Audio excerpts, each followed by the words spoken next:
Top quality और consistent performance के लिए सिर्फ सिल्वर पंप्स। टॉप क्वालिटी और कंसिस्टेंट परफॉर्मेंस के लिए सिर्फ सिल्वर पंप्स, नाम याद रखना। संजय राऊत म्हणतायत देशमुखांच्या हत्येमध्ये भाजपचाच हात होता आणि त्यामुळेच हे वातावरण बिघडवायचं काम करतायत। मनोज जरांगेंचं जे काही प्रसिद्धी आहे त्याला छेद देण्यासाठी हा विषय त्यांनी काढलाय। खून केलेला त्यांच्याकडूनच खून झालेला असावा असा त्यांचा थेट आरोप आहे भाजपचा।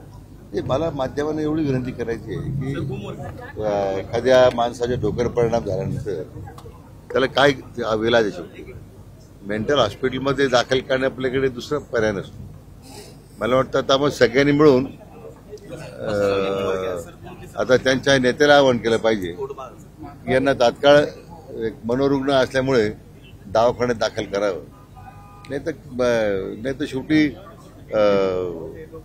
महाराष्ट्र जनतेलाच त्याचं उत्तर वेगळ्या पद्धतीत द्यावं लागेल। स्वर्गीय बाळासाहेब ठाकरे यांच्या नावाने योजना सांगोल्यामध्ये सुरू होती आणि दुसरीकडे खासदार संजय गायकवाड म्हणतात की खासदार आमदार फोडण्यासाठी पैशाचा बाळाचा वापर केला जातो। आजच त्यांना एक भाषण काय कोण काय भाषण करतं, काय भाष्य करत तर स्वातंत्र्य आहे। त्यांनी या महायुतीला राज्यामध्ये जे जबरदस्त मताधिक्य मिळालेलं आहे, यश मिळालेलं आहे राज्याच्या स्थापनेपासून, त्याचं एक शिल्लक प्रत्येकाच्या मनात आहे, लोकांना अस्वस्थ करणार आहे। अजून विरोधकांना यश पचवता येत नाही। सर, ज्या पद्धतीने स्वतंत्र लढायचं अशा पद्धतीने ज्या पद्धतीने वक्तव्य यायला लागलेली आहेत, कसं बघताय? विशेष आता ज्या संस्था येणार आहेत वेगवेगळ्या, महापालिका, जिल्हा परिषद, पंचायत समितीला महायुती म्हणून गेलेलं चांगलं का स्वतंत्रपणे वैयक्तिक ह्याच्यात गेलेलं चांगलं? आता प्रत्येक राजकीय पक्ष आपापल्या स्तरावर पक्ष वाढवण्याचे प्रयत्न करतोच आहे। याचा अर्थ असा नाही की स्वतंत्र कोणी लढणार आहे। मला वाटतं पहिल्या दिवसापासून एक भूमिका महायुतीमध्ये घेतलेली की येणाऱ्या सगळ्या स्थानिक स्वराज्य संस्थेच्या निवडणुका या महायुती म्हणून लढवाव्या।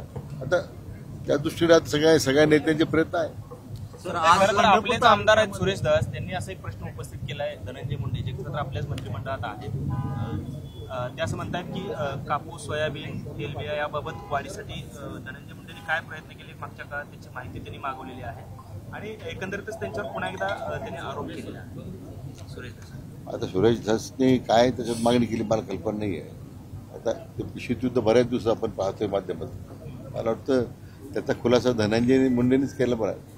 सर, अजितदादा असं देखील असं म्हणाले काल की नैतिकतेच्या दृष्टीवर त्यांना प्रश्न राजीनामा देणार का धनंजय मुंडे? त्यावेळेस अजितदादा म्हणाले की तुम्ही त्यांनाच विचारा, धनंजय मुंडेंचा राजीनामा होणार आहे की नाही, काय वाटते? असं यापूर्वी राज्याचे माननीय मुख्यमंत्र्यांनी आजची स्पष्ट भाषेत सांगितलं आहे की जो अजितदादा निर्णय होईल तो आमचा निर्णय असं समजायचं। म्हणजे मुंडेंचा राजीनामा अजितदादा सांगतील तसंच म्हणा की त्यांच्या पक्षाचे नेते जे निर्णय घेतील त्या निर्णयाला आपण बांधील आहोत। महायुतीसाठी कुठेतरी अडचणीचं ठरत नाही का धनंजय मुंडे? वारंवार आरोप प्रत्यारोप रोज सुरू आहेत। मला वाटत नाही की आता कसं शेवटी पहिल्या दिवसापासून सरकारची भूमिका स्पष्ट आहे की ज्यात एसआयटीची स्थापना केली, सुरुवातीला एसआयटीचे सदस्यपद आक्षेप होता ते बदलले गेले। आता अंतिमतः तो चौकशी अहवाल येण्यापूर्वीच जर आपण काही मागण्या करतोय, मला वाटतं मग त्या चौकशी समितीला अर्थ राहणार नाही। सर, आज या योजनेचं भूमिपूजन झालं, सर आज या योजनेचं भूमिपूजन झालं, जिथून पाणी आपण आणणार आहे त्या भागातील 200 शेतकऱ्यांनी आज अर्धनग्न आंदोलन केले की आम्हाला 5 पट मोबदला द्या, तोपर्यंत आम्ही काम चालू देणार नाही, अशी त्यांनी भूमिका घेतली आणि आंदोलन सुरू केले। आता आमचे पालकमंत्री सक्षम आहेत, त्यांना ते आता त्या लक्ष घालतील। त्यांना विनंती आहे की त्यांनी अशा सर्व संबंधित शेतकऱ्यांशी चर्चा करावी।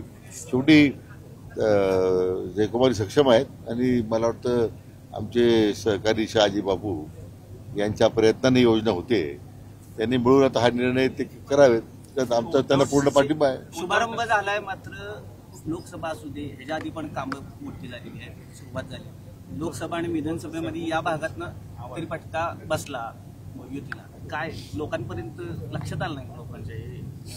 आता काही गोष्टी राजकारणात ह्या स्वाभाविक आहेत, या अपयश या निवडणुकीचा एक भाग असतो। मला वाटतं या सगळ्या शहाजीबापांच्या प्रयत्नानं हा दुष्काळी भाग जो नंदन होणार आहे, येणाऱ्या काळामध्ये त्याचं निश्चितपणे जनता त्यांच्याबरोबर आज आहे, उद्या सुद्धा राहील। उद्धव ठाकरेंच्या पक्षाचं डॅमेज कंट्रोल करण्याचा प्रयत्न आता उद्धव ठाकरे करतायत। 20 फेब्रुवारीला त्यांनी बैठक बोलवली आमदार खासदारांच्या कार्यकर्त्यांची।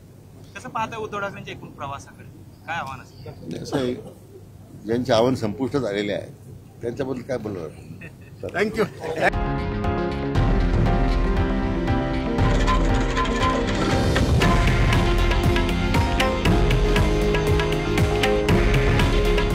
हे आहे देशातील नंबर 1 न्यूज नेटवर्क आणि आपण पाहत आहात TV9 मराठी.